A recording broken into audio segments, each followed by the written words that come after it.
సేవకు వ్యతిరేకమైన లక్షణం కాదు అది.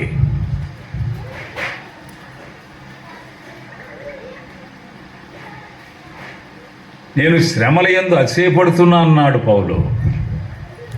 కానీ దేవుడు పిలవకపోతే శ్రమ ఉంటుంది, శిక్ష ఉంటుంది.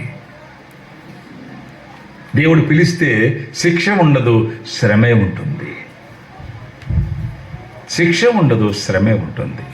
లోతు దేవుడు పిలవనివాడు. అందుచేత ఆయనకిష్టులుగా జీవిస్తే ఆయన పిలుస్తాడు. ఆయనకిష్టులుగా జీవిస్తే ఆయన పిలుస్తాడు.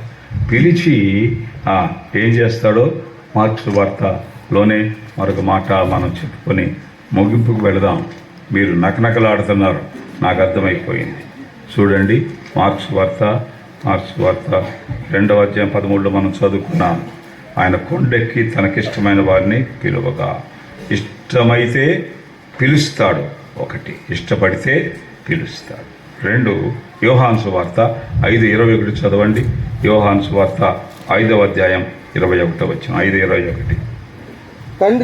తండ్రి మృతులను ఎలాగూ లేపి బ్రతికించునో అలాగే కుమారుడు తనకిష్టము వచ్చిన వారిని ఇష్టపడితే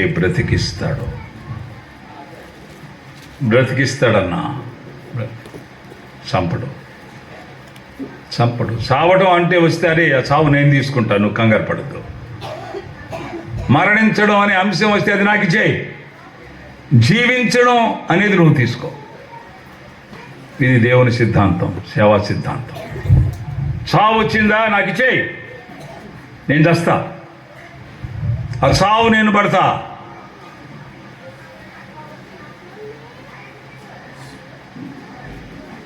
బ్రతికిస్తా. ప్రభువు బ్రతికించువాడు. నీ వాక్యము నన్ను బ్రతికించి ఉన్నది. నా బాధలు అదే నాకు నెమ్మది కలిగించుచున్నది. వాక్యం అది ఉన్నంత వరకు కంగారు పడక్కర్లేదండి. ఈ మాట ప్రతి విశ్వాసి, ప్రతి సేవకు గ్రహించాలి. వాక్యం మన దగ్గర ఉన్నంతకాలం, వాక్యం ఉంది అంటే ఒక ఏటీఎం కార్డు ఉన్నట్టే.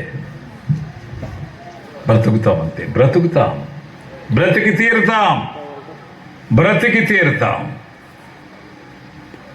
నీ వాక్యము నన్ను బ్రతికించింది. వాక్యం ప్రభు ఏం చెప్పాడు? వారికి నీ వాక్యము ఇచ్చి ఉన్నాను. ఐ హ్యావ్ గివెన్ దెమ్ అంటు దై నేమ్, దై వర్డ్. వారికి నీ వాక్యం ఇచ్చాను ప్రభు. వాళ్ళు బతుకుతారికేమీ లేదు, తిరుగులేదు వాళ్ళకి. ప్రభు బతికిస్తాడన్నా. నమ్మదగిన వాడన్నా. కంగారు పడక్కర్లేదు. మన దగ్గర వాక్యం ఉన్నంత వరకు. ఇష్టమైతే పిలుస్తాడు, ఇష్టమైన వారిని బ్రతికిస్తాడు. లూకాసు వార్త 2:14 చూడండి. లూకాసు వార్త 2వ అధ్యాయం 14 వచనం. 2:14. భూమి మీద తనకిష్టమైన వారికి సమాధానము, సర్వోన్నతమైన స్థానంలో దేవుని మహిమయు, ఆయనకిష్టమైన వారికి భూమి మీద సమాధానం. Peace on the earth. ఇవి ఆయన పిలిచిన వారి గుణ లక్షణాలన్నా. These are the characteristics of the people that called by God. దేవుడు పిలిచిన వారి గుణ లక్షణాలు. సమాధానం ఇస్తాడు. చిక్కు ప్రశ్నలకు సమాధానం, చిక్కుముడికి సమాధానం, అంతుపట్టని సమస్యలకు సమాధానం. సేవ సాధారణంగా ఉండదు, బహు కష్టంగా ఉంటుంది. అవసరాలు ఉంటాయి, కానీ అవసరాలకు తగిన డబ్బు మన దగ్గర ఉండదు, ప్రభు దగ్గర ఉంటుంది. పర్సు ప్రభు దగ్గర పెట్టుకొని మీరు పరిచయం చేయండి అంటాడు ఆయన.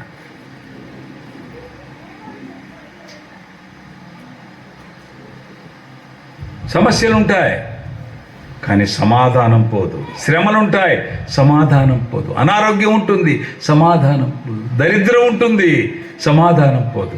వీటన్నిటికంటే ఖరీదైంది సమాధానం.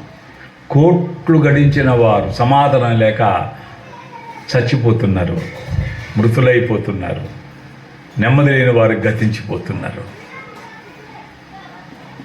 మనకు కోట్లు లేవు, తొడుక్కునే కోట్లు లేవు, బ్యాంకులు వేసుకున్న కోట్లు లేవు, కానీ మనకున్న సమాధానం సామాన్యం కాదు. తనకిష్టులైన వారికి భూమి మీద ఇన్ని కష్టాలు ఉన్నాయన్న ప్రభు ఉన్నాడు మాకు అంటాం. దెబ్బ మీద దెబ్బ తగిలిందన్న ప్రభు ఉన్నాడు అంటాం. పిల్లల అవసరాలు చాలా ఉన్నాయన్న, వాళ్ళు చదువుతున్నారన్న, అయితే సమాధానం ఉందన్న ప్రభు ఉన్నాడు మాకు.